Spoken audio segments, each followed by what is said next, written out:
ये एहसास है कि हकीम मुनीम भाई की किताब जो है वो प्रिंटिंग के लिए कर रही है। तो मुनीम भाई को बतावत हुआ तो वो अपने कुछ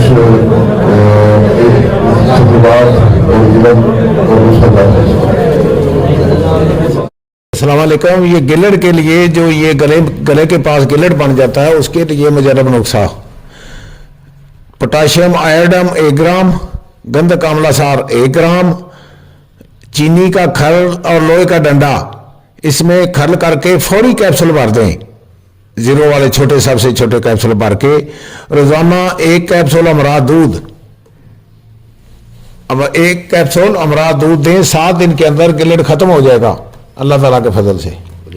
और इसको 7 दिन लगातार करना है, गर्मी लगे तो दूध पीना है बस। इसके लिए दोबारा फिर मैं बता रहा हूं कि पोटाशियम आयोडम 1 ग्राम, गंधक अम्लसार 1 ग्राम, चीनी का खरल और लोहे का डंडा इसमें खरल करके फौरी कैप्सूल भर लें और मरीज को रोजाना 1 कैप्सूल खिलाएं।